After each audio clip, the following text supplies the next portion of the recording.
Peter Delpenna here with USA Under-19 head coach Anand Tummala.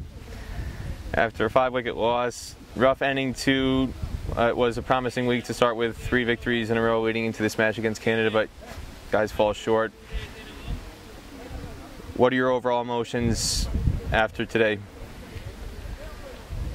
Yeah, I think it was a very good bunch of players, very talented group of youngsters that we had in the team. Probably we didn't bat well enough to put some more runs on the board. I feel 160, probably 170 would have been a really good total on this wicket, which was deteriorating as the game progressed. I feel sad for the boys, incredibly talented group leading up to the tournament and even through the tournament. Just one bad session during the batting that let us down. I asked Joshua Kind the other day, I know weather was a factor in the decision to bowl first against Argentina, but you guys were really short of time in the middle. I know you had a simulated session with the intra-squad on the off day, but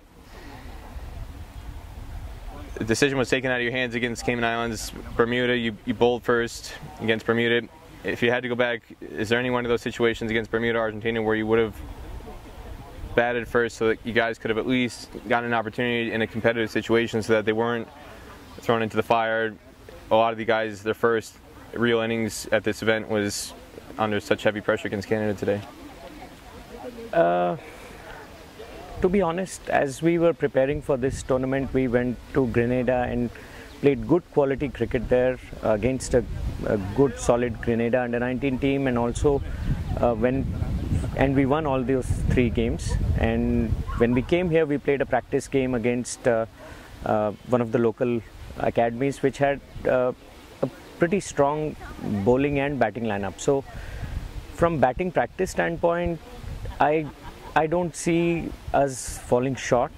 However, the game against Argentina, we wanted to bat first, but looking at the forecast, we thought it showed showers from 12 o'clock onwards.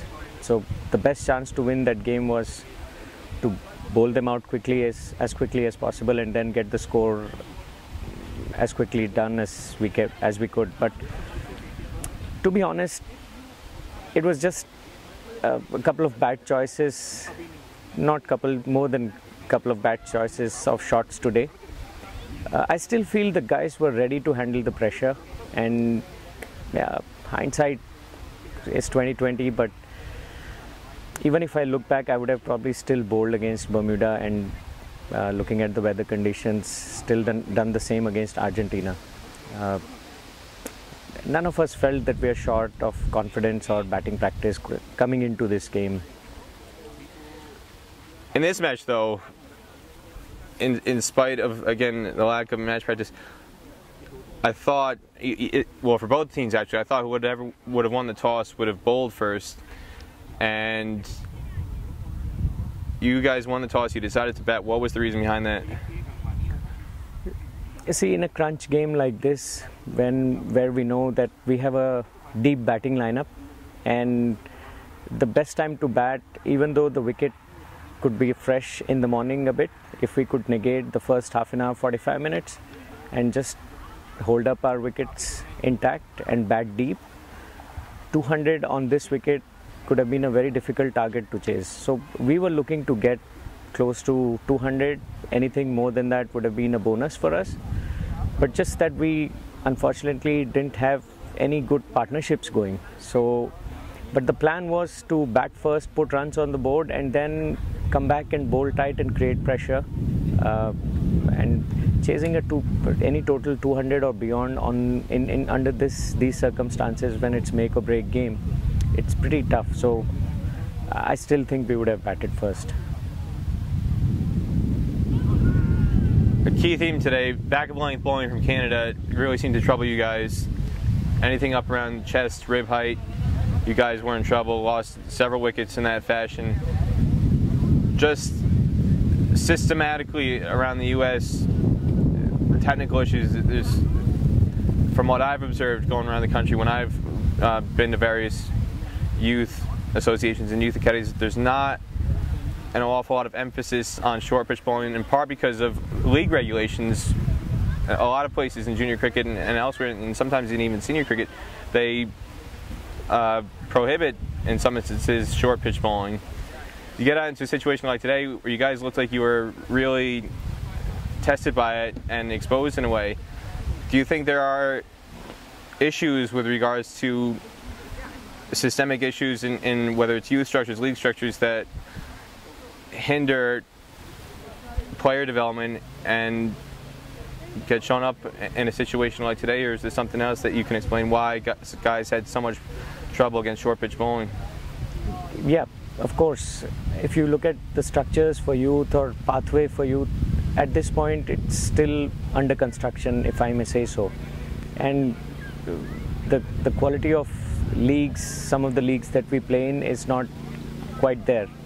And these guys, they don't get that sort of challenge or that sort of consistent good bowling, short of good length or back of length or short pitch bowling consistently. They always keep getting boundary balls every couple of overs or so, which is very unlike the case in such a standard of game that we played today. Even then, I think a lot of our players are making personal effort, trying to go overseas and get some experience of playing in different conditions against different opposition, tougher bowling attacks. And to be honest, still we feel today we didn't live up to our potential. We could have done a lot better than what we did in terms of putting runs on the board.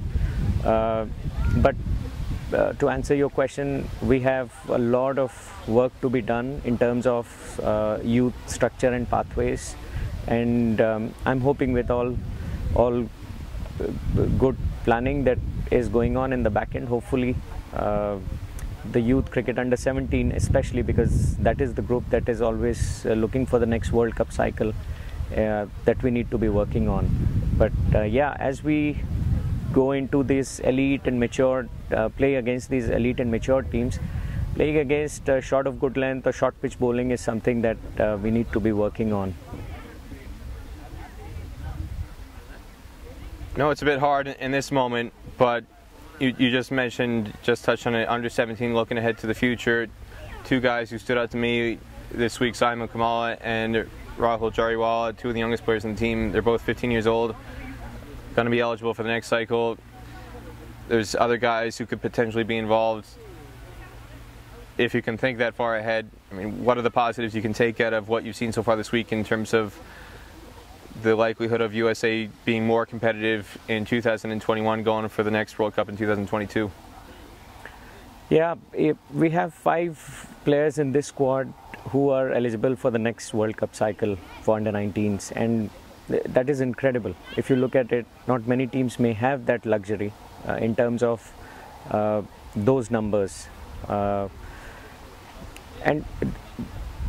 that is for these guys. Even for the guys who are not eligible for the next cycle, I feel, yes, going into a World Cup, winning here, going into a World Cup would have been a world of experience for them. But still, I feel the kind of talent we have, they still are very much probably the next generation of USA cricketers, the guys who are not going to be part of this under-19 cycle for the next time. But the 5 players who are part of, going to be part of that, still nothing is granted. They have to come through the cycle, perform, do all the right things to get through and get into the team. But what I can say is, looking at these players now and looking at the incredible talent they have and the will to work hard, in 2 years they're just going to get only better. And also that helps for the newer players who are going to come into the team, knowing that they have 5 players who've already been in this environment and know what is expected in terms of the work ethic and the work culture. That is a great bonus. So the expectations could be set right away, having 5 players probably forming the nucleus for the next team in 2 years' time. What are you going to remember most about this experience over the course of the week you've just experienced here? Well, I've been fortunate to be head coach for USA under 19. It's, I think, a godsend opportunity for me. I feel very humbled and lucky just to be at an ICC event representing US in this position I've been blessed with. I think it's a great honor. And to be part of this incredibly talented group of cricketers whom unfortunately were faltered today. But I think we have a really good potential in terms of next generation of cricketers for USA coming through from this squad. So just to be around them, just to experience how intense they are and how much they pride in wearing red, white and blue. I'm just truly blessed and honored to be around them. And it's a great learning for me as well, knowing these ICC qualifying tournaments, they are short and how intense they can be, and it's been a different sort of experience for me looking back in Scotland a couple of years back with the women's team. But I think I'm growing and learning as a human being. Anything else you want to say about this team and this result? Yeah, I would like to thank all the parents who came over and supported us, all the support back home in US. I know we've been supported right throughout from the entire cricketing community. I would like to say a huge thank you to all the youth cricket volunteers and people who are involved in youth cricket back in USA, that this team is incredibly talented, and the hard work that everybody is putting back home in US for youth cricket, we are all very grateful for that, because as of now we don't have a fully matured pathway, but still we could produce a team like this.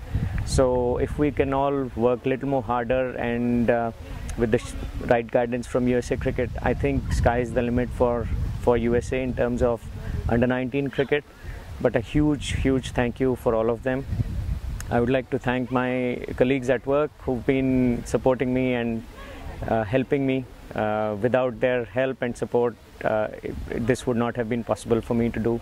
And last but not the least, my family, who have been sacrificing a lot, and USA Cricket for giving us this opportunity. And thank you, Peter, for all the hard work you do.